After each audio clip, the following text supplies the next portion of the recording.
going on, everybody? My name is Alan, and I am not your average nurse. And it's been a while since I made a video, but I wanted to talk about one of my newest hobbies. We'll see how long this one lasts. As you can see in front of me, I got all these different colored jugs, and inside these jugs are my first few batches of mead. And I just wanted to share my experiences so far. Now, none of these are done. And I'll kind of share what I did with each one of these. And then if you guys like the video, let me know in the comments and maybe I'll make another one. Now, I'd really like to note before we get too far into this video that this is completely new to me. I am not a wine, mead, alcohol connoisseur of any type. I enjoy my beer, some mixed drinks every now and then, maybe a hard cider. Maybe had a few wines that I've liked in the past, but for the most part, not huge on alcohol. But mead intrigued me because this is a way for me to make an alcohol exactly how I like it, and maybe make it a little bit more enjoyable for me in the long term. And I get to experiment with a bunch of different stuff that, typically you won't find on the shelves. So again, take everything I say with a grain of salt. I'm not an expert, but yeah, we'll get right into it. All right, so we're gonna start off in the order that I did these meads. My very first batch was this one over here, and as you can see, this one is probably the best looking of them all so far, and that is because this was the very first batch that I did. I have actually already racked this into a secondary vessel. I started in one of these claw hammer supply kits, which I've actually figured out. I think I like these better going forward for secondary fermentation because of the spigot. I don't think it works so well for primary, so I'll probably be using these for secondary in the future and using these big boys for primary going forward. But yeah, so I've already racked this over. I've stabilized it already with the Camden tablet, potassium sorbate. As far as what I did on this one was 3 pounds of honey, filled it up with water. I didn't get an exact measurement, and this was supposed to be a lemon honey mead. So I zested 3 large lemons, and then I did the juice of 2 in here and called it good. Now the starting gravity on this was somewhere around 1.1, I believe.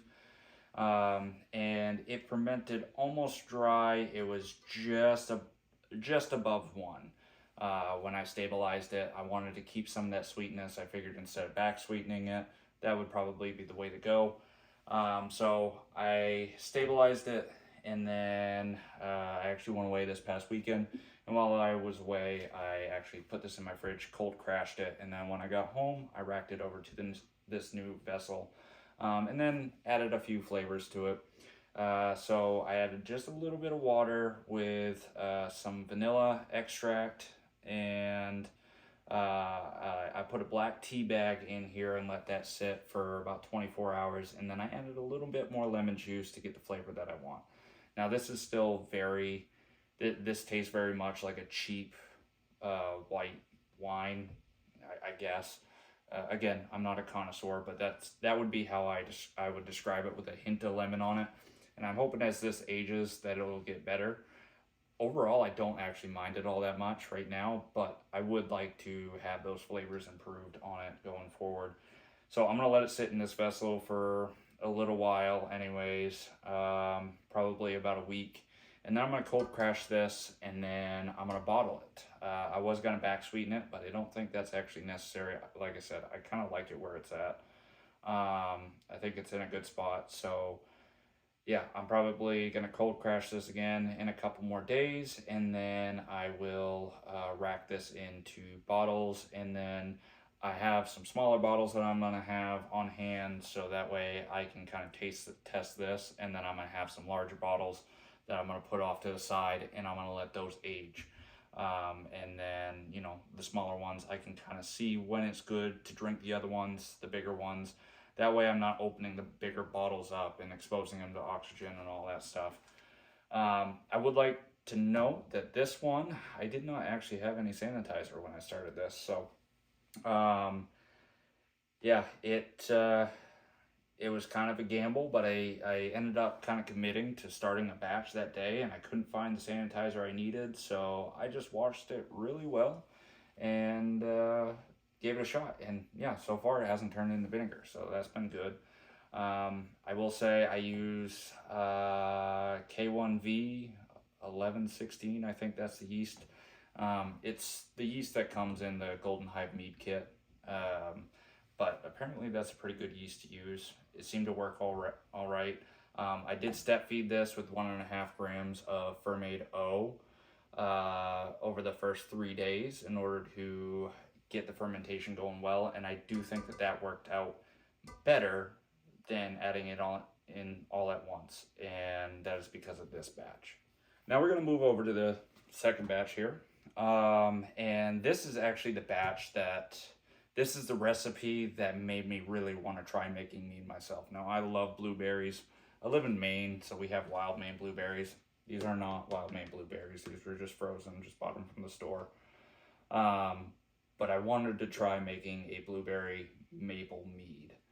A few things to note on this one. A lot of the recipes I've seen, they add the maple syrup in at the beginning to ferment, but then a lot of people say the maple flavor doesn't really hang out, so I decided I was going to back sweeten this with maple syrup until I get the flavor where I want it, and then if I want any more sweetness, then I might add, you know, some additional honey.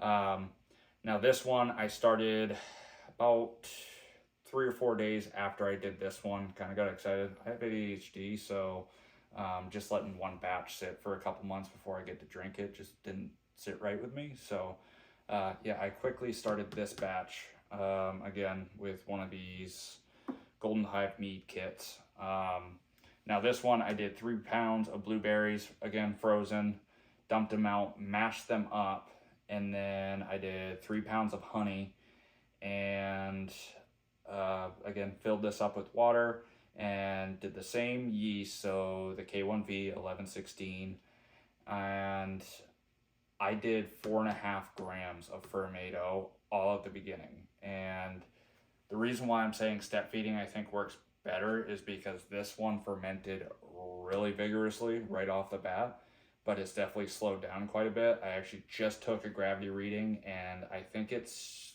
getting close to stalling. It looks like it's stalling out.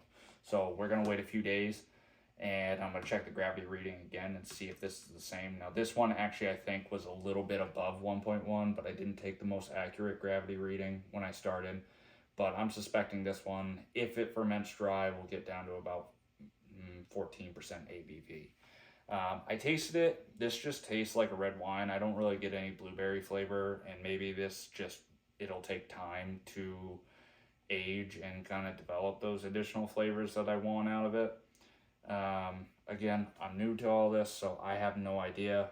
Again, and this is why I'm going to have some of the smaller bottles so I can taste test this over time and see how I like it and see when it's ideal to drink. But yeah, overall this one is done pretty well. Again, flavor's not too bad. We will see. I'm going to cold crash this one again. I'm going to cold crash this one soon, and we'll separate out all the berries and everything. Now, I had considered taking the berries and like squeezing all the juice out of them into like from a mesh bag in order to get all that juice and get all that flavor, but then a lot of people talk about the oxygen exposure, and I really don't want to waste this batch. I'm very excited about this one, so I would much rather try to get this one just drinkable and then maybe do an experimental one in the future where I strain the berries out. But yeah, that's where we're at with this one. All right, now over to batch number 3, which this is the first one where I use this particular container. I got these off of Amazon. If you guys want, I'll maybe link it in the description down below so that way you guys can go get them. They're pretty damn sturdy. They come with the airlocks. They actually come with a spare airlock. You get 2 of them in a package, and they come with 3 airlocks. They come with these covers. They work great. I like these better, I think, than I like this. Again, just for primary. This one is a pineapple. This one's just a pineapple mead. And so what I did with this one this was a little bit interesting. I tried making a bit of a syrup, and so what I did was I cut up 2 pineapples, and I took those and basically mashed down all the pineapple that I used, and got all the juice separated out of it that I could. I also took the pineapple core and cut that up, and I threw that in a container with some sugar, as well as like the leftover pulp and flesh and everything of the pineapple after I strained out as much juice as I could. And then I took that juice and I basically reduced it down, added a little bit of extra sugar and everything to try and make like a pineapple syrup out of it. It definitely changed the flavor of it a little bit, but you still get the pineapple there. And I think if it's diluted a little bit, once you add it to the mead at the end for back sweetening, I think it'll work out all right. But yeah, so I took all that pulp, the pineapple core and everything that I diced up, covered in sugar, and then put it into a brew bag and stuffed it in here because I guess the core has a lot of flavor. Obviously, nobody really eats it, but you know, for these purposes, it works all right. Again, sticking with the same kind of philosophy, went for about 3 pounds of fruit, or the juice from about 3 pounds of fruit for the most part, and 3 pounds of honey, filled it up with water. Now this one I use QA23 yeast because I was told that that works really well for tropical meads. And again, this one I ended up actually adding in all of the fermentation right at the beginning, 4.5 grams of it, and as well as some pectic enzyme. And I did that on this one too as well. Has not really made much of a difference, I don't think, but added in that pectic enzyme, did all the fermentation right at the beginning, and again, this one fermented pretty vigorously. It's still going strong. Thursday, 2 days from now, will be 2 weeks. And it's still going pretty good, but it does look like it's slowing down a bit. You can definitely still see quite a few bubbles rising up around the brew bag and whatnot, so it's still going pretty strong. You can see it on the airlock. I'm pretty excited about this one, and I can give you guys updates if you want those. Now, over to my last batch that I just started yesterday. And quite frankly, I don't really have high hopes for it. It's already not going well, I don't think.